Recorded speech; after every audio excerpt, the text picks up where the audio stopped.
Hundreds of millions of ounces of silver vanished over the last few years. The price barely reacted. Until recently, silver has reportedly crossed the $64 mark per ounce. Some analysts are calling it the highest level in modern trading history. And if you think the opportunity has passed, think again. Many experts believe this is just the opening act. According to recent reports, major financial institutions are confirming a breakout pattern. Some targets around $65 and climbing. Lawrence Leopard, a well-respected voice in commodity investing, has suggested levels near $75 by mid-2026. Others are even discussing the $100 zone. This isn't about hype. This isn't a pump and dump scheme. This is about recognizing a pattern that has repeated itself throughout economic history. Every time a civilization devalues its currency, every time industrial demand races ahead of supply, every time inventories drop to critical levels, precious metals respond. And they don't move gradually, they move explosively, and we might be watching that unfold right now. I'm not a financial advisor. This isn't financial advice, and I'm not affiliated with anyone mentioned in this video. This is purely an educational analysis based on publicly available information. If you think central banks will step in and control everything, you may want to reconsider what's happening behind the scenes. If you think technology will magically solve supply shortages, you're overlooking the fundamental math. The numbers are unforgiving, and they don't care about opinions. There's a recurring pattern in commodity markets that most people never notice. 4 distinct stages: setup, expansion, crisis, explosion. According to market historians, this pattern has played out multiple times with silver in the last half a century. And many believe we're entering the 4th stage right now. Let me walk you through it. Back in early 1979, silver was reportedly trading around $6 per ounce. The Hunt brothers, 2 wealthy oil magnates from Texas, noticed something interesting. Global silver production had been relatively flat for years. While industrial demand was climbing, electronics, photography, and medical equipment all needed silver, they started accumulating physical silver, futures contracts, reportedly millions of ounces. By the end of that year, silver had climbed to around $15, then $20, then $30. By January 1980, silver briefly touched approximately $50 per ounce. In less than a year, it had multiplied roughly tenfold. Why? The market woke up to reality. Industrial buyers panicked when they realized supply couldn't keep pace. So they started hoarding, which tightened supply further, which pushed prices even higher. A classic feedback loop. Eventually, regulators stepped in. They changed the rules mid-aim, increased margin requirements. The Hunts were forced to sell. The price crashed. But here's the key. The shortage was real. The supply deficit was real. The price explosion wasn't just manipulation. It was mathematics responding to scarcity. Fast forward to the late 90s, the internet era. Everyone was buying computers, cell phones, and digital cameras. All of them required silver. Silver paste and circuit boards, silver in switches, silver in connectors. From approximately 1995 to 2000, analysts noted that global silver demand from electronics surged by an estimated 40%. But mine production barely budged. Why? Because most silver is a byproduct. It comes from copper, lead, and zinc mines.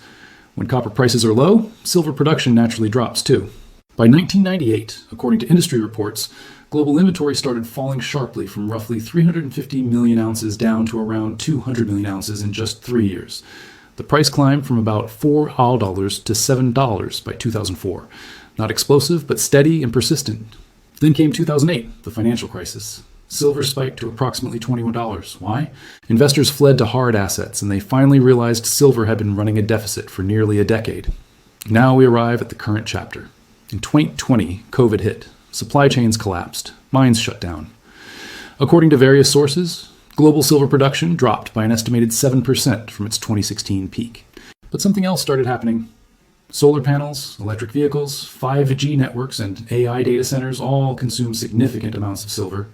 Industry analysts suggest that solar alone now accounts for over 20% of global silver supply, and solar deployment is reportedly doubling roughly every 3 years.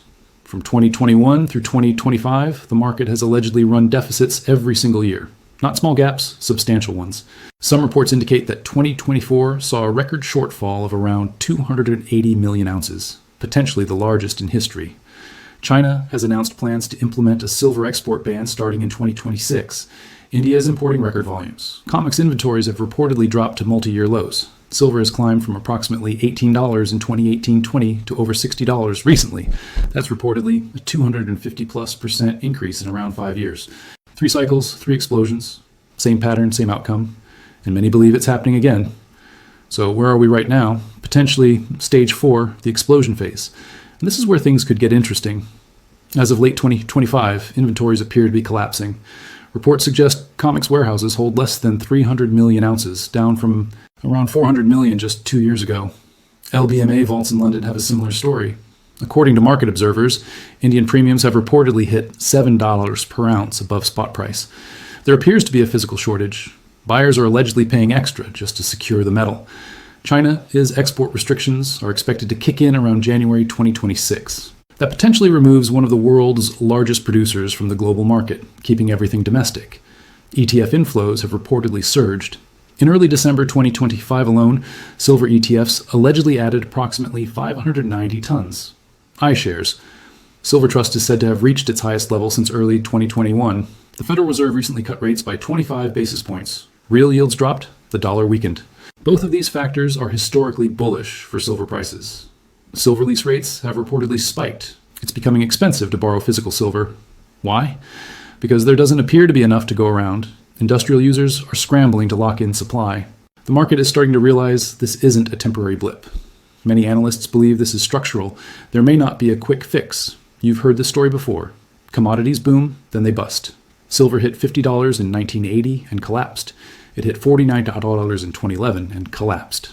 So why might this time be different in 1980? Silver demand was largely driven by photography and speculation.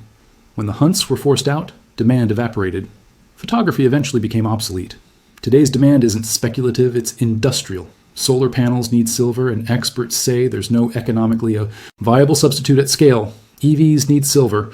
AI data centers need silver. 5G networks need silver. Medical devices need silver. These industries aren't going away. They're expanding, and supply can't easily respond. Why? Because silver is predominantly a byproduct metal. An estimated 70% comes from copper, lead, and zinc mines. Unless those base metals see massive price surges, silver production won't increase proportionally. And even if primary silver mines open, industry experts say it takes 7 to 10 years. By then, the deficit could consume another billion plus ounces. Key factors supporting the thesis. 1. China's export ban, gone. They reportedly need it for their solar infrastructure and electrification plans. This potentially removes a massive chunk of supply from the global market, and there's no obvious replacement. 2. Monetary policy. The Federal Reserve has recently cut rates multiple times. They're injecting liquidity to support economic activity.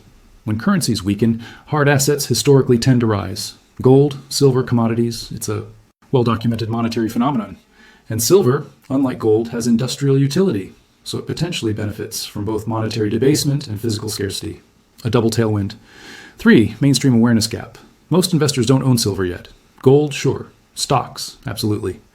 But silver, barely anyone, according to market data.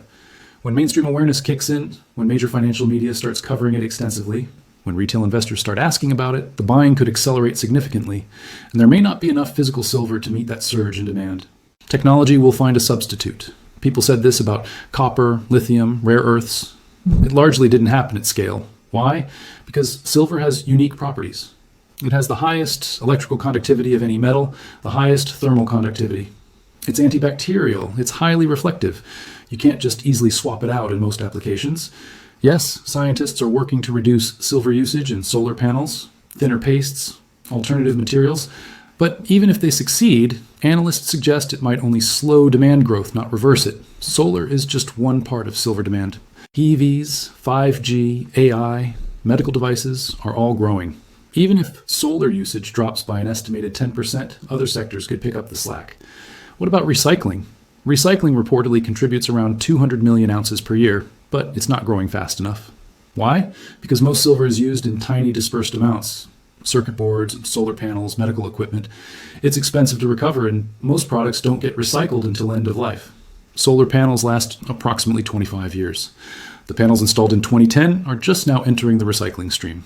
By the time recycling ramps up significantly, the deficit could consume billions of additional ounces. What about central bank manipulation? Paper contracts don't matter much when there's a genuine physical shortage. If you need silver for your solar factory, you can't use a futures contract. You need physical metal.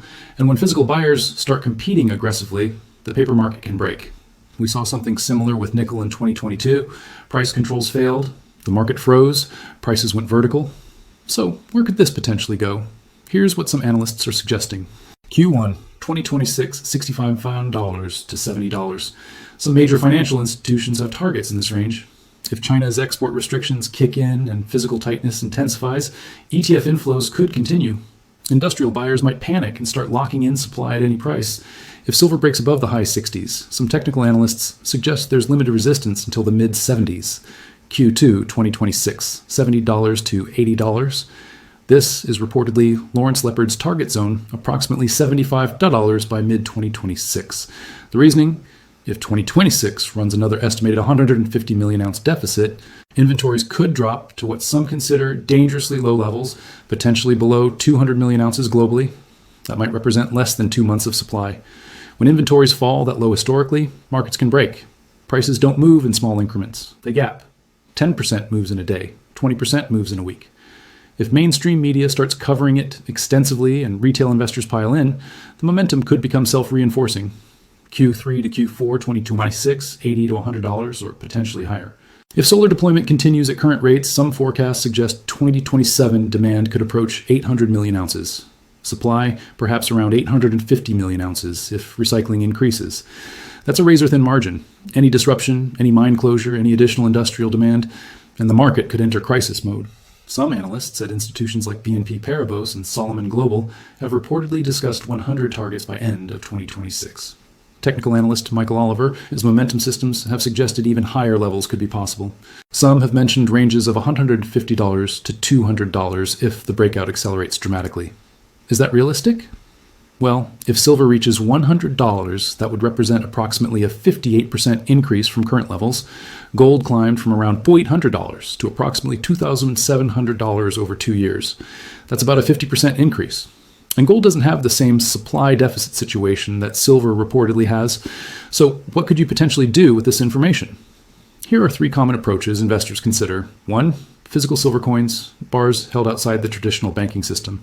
You own the actual metal. No counterparty risk, no paper contracts. Considerations: premiums over spot price, storage logistics, liquidity constraints. But if the thesis plays out, physical silver could serve as strong portfolio insurance. 2. Silver ETFs options include iShares, Silver Trust, Aberdeen Standard, Physical Silver, Spratt Physical Silver Trust. These reportedly hold physical metal. You can buy and sell relatively instantly. Considerations: good liquidity, no storage hassles. However, there is counterparty risk. If the financial system experiences severe stress, ETF functioning could be affected. 3. Silver mining companies. This is often considered the leveraged play. When silver prices rise, mining companies' profits can multiply significantly. A 10% move in silver might translate to a much larger move in miner stocks. Companies like First Majestic, Pan American Silver, Hecka Mining, and Kerr Mining are names that come up in discussions. Warning: miners carry operational risk. Labor strikes, cost overruns, geopolitical issues, management quality. They're more volatile. Or, of course, do nothing. Assume the pattern breaks this time. Assume supply magically appears. Assume technology solves everything overnight. But if you're wrong, you miss the potential move, and if silver does reach significantly higher levels, you'd be watching from the sidelines. Markets rarely move in straight lines. Silver will likely have pullbacks, corrections, days where it drops 5 or even 10%. When that happens, many people panic. They declare the breakout failed. They say it's over. But historical patterns suggest looking past short-term noise. If the structural deficit is real, if inventories remain low, if demand stays locked in, then pullbacks might represent opportunities rather than disasters. Because the fundamental math doesn't change with daily price swings. Hundreds of millions of ounces reportedly gone, another substantial deficit potentially coming in 2026, and limited new supply expected for years. The risk-reward. Many analysts view this as one of the most asymmetric setups in commodities currently. The downside, perhaps silver retreats to the mid-50s. The upside, potentially $100 or more, according to some forecasts. That could represent favorable risk-reward ratios, possibly 5:1, maybe even 10:1. For thousands of years, humans have used silver as money, as a store of value, as a hedge against currency debasement. And throughout history, every time a civilization expanded its money supply aggressively, every time industrial demand surged, every time supply couldn't keep pace, silver has responded explosively. Ancient Rome, the Byzantine Empire, Weimar Germany, the Hunt Brothers era, the dot-com boom, and potentially now, the pattern tends to repeat. Why? Because human nature doesn't fundamentally change. Governments often print money when under pressure. Industries always consume resources, and scarcity historically drives prices higher. silver targeting $7,500 by mid-2026 isn't just a random prediction. According to those who study these patterns, it's potentially the next chapter in a story that's been written many times throughout economic history. Major financial institutions are watching it. Respected commodity analysts are tracking it. The technical charts are showing it. The deficit mathematics appear to support it. The question isn't whether this pattern exists. It's whether you're paying attention to what might be unfolding. Because if this breakout is real, it's happening right now. While you're reading this, while you're processing this information, this analysis is for educational informational purposes only. It represents a synthesis of publicly available market data, analyst opinions, and historical patterns. It is not financial advice.